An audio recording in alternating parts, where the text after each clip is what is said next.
números con Jorge Compagnucci. Él es analista de renta financiera, está conectado con nosotros. Una jornada, Jorge, donde tenemos, muchas variables para analizar. ¿Cómo estás? Buen día. Muy buenos días para vos, Rocío. Sí, la verdad que hoy es un día cargado de información, sobre todo porque es un día tanto para la Argentina como para los Estados Unidos para seguir de cerca la evolución de los mercados en función de los datos de la inflación.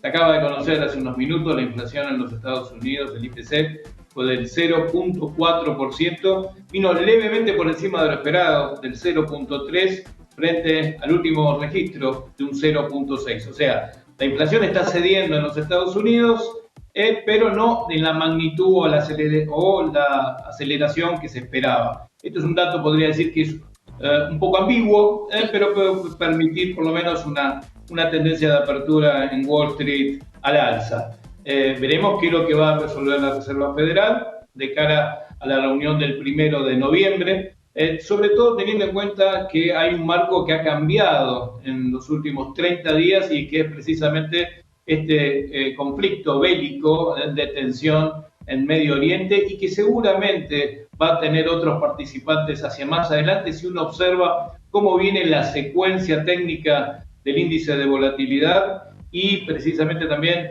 cómo se está desenvolviendo el petróleo y el uranio. Quiero decir con esto que se espera, o por lo menos nosotros desde TMG estamos esperando un marco nuevamente de tensión hacia esta área, hacia la última semana del corriente mes o posiblemente la primera del mes entrante. Y eso hay que seguir monitoreándolo. Tenemos el antecedente de lo que significó la guerra entre Rusia y Ucrania en el mercado internacional. Y ahora mucha atención se le presta, Jorge, a lo que puede pasar con el petróleo, porque incluso uno de los lugares desde donde se exporta está en pleno conflicto, ¿no? Entonces ahí se cree que por un lado va a haber escasez y eso va a ir directamente hacia una suba, ¿no? Del valor del petróleo.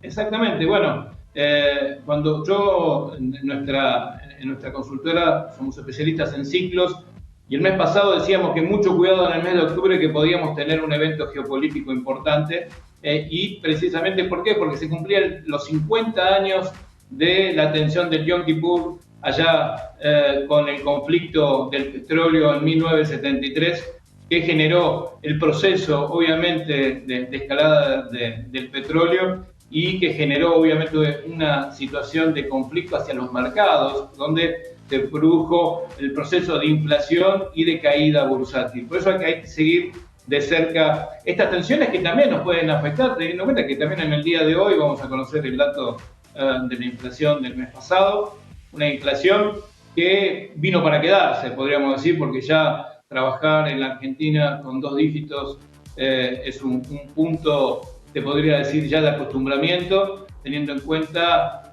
los problemas que atañen también al tipo de cambio, un tipo de cambio que también va a traer aparejado un marco de presiones inflacionarias para el corriente mes. Jorge, ¿pasó lo peor del dólar, por lo menos hasta las elecciones, dirías eso? Mirá, en la semana pasada te decía que nosotros esperábamos todavía una aceleración del tipo de cambio.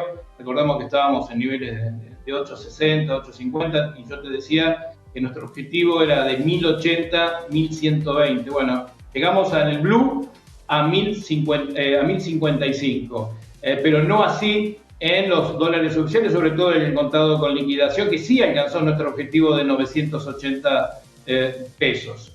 Yo te diría, a grandes rasgos, que para nosotros lo peor en cuanto de cara a las elecciones podría haberse visto, teniendo en cuenta que esa resistencia técnica de 1080, 1120 está muy cercana, teniendo en cuenta también que puede ser que haya comenzado un proceso de corrección en el contado con liquidación, por lo menos con las autoridades en los controles, en el tipo de cambio informal y sobre todo con una puesta en énfasis del gobierno para tratar de por lo menos tener una semana de cierta paz cambiaria de cara a las elecciones. Yo te diría que por el corto plazo es muy posible que lo peor haya pasado, pero no definitivamente para lo que suceda en el corriente año, porque bueno, todavía las presiones existen, sobre todo por el drenaje que ha existido en las últimas 2 semanas desde los plazos fijos privados, que ha caído notablemente en el sistema. ¿Se modificó la proyección del mercado de futuros con estas noticias recientes respecto del dólar?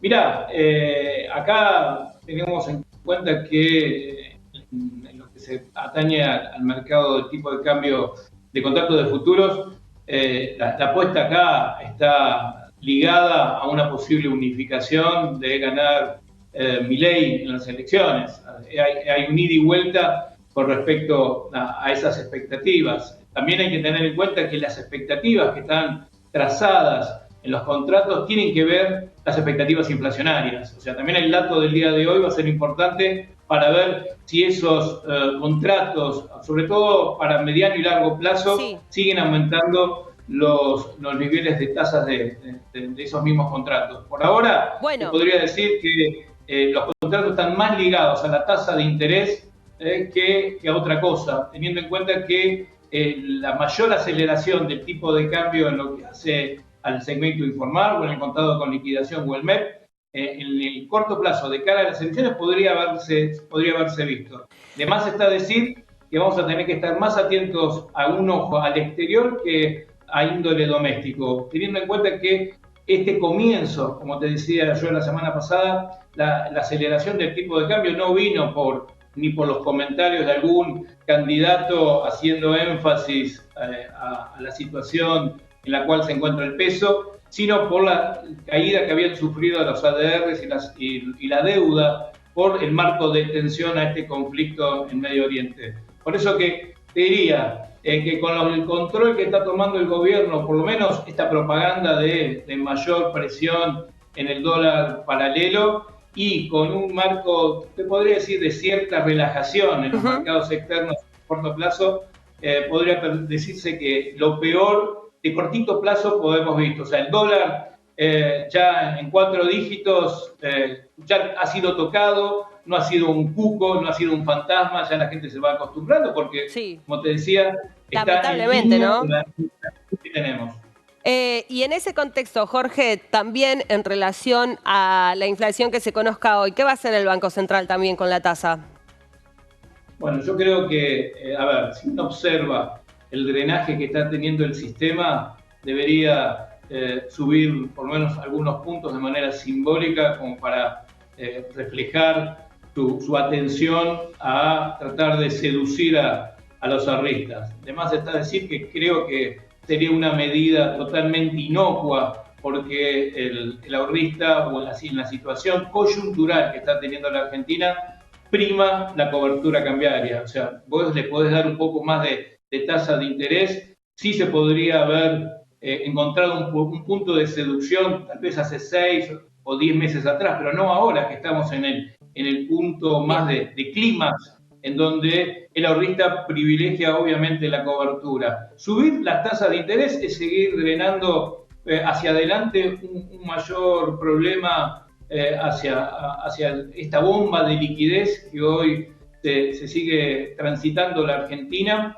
y que es el mayor talón de Aquiles hacia el futuro porque esa bomba del ELIX se tiene que suplir de alguna manera, se tiene que erradicar. Y el problema que tiene hoy la Argentina es el abundante nivel de pesos en circulación, cosa que no existía tal vez en la última gran crisis de la Argentina, que fue en el 2001, que lo que teníamos cuando salimos del plan de convertibilidad era un proceso de devaluación, pero con muy pocos pesos en la cancha. Por eso, para darte un ejemplo de color, un kilo de asado que valía en diciembre del 2001 en 3 pesos, pasó de diciembre a junio a 4 pesos. O sea, el asado subió un 30% frente a un dólar que en ese momento se había triplicado de 1 a 4. Entonces, esto nos demuestra, en cierta manera, que en aquel momento el problema no era tan grave como lo tenemos hoy en día. Jorge, te agradecemos mucho, como siempre. Un beso, un abrazo para todos.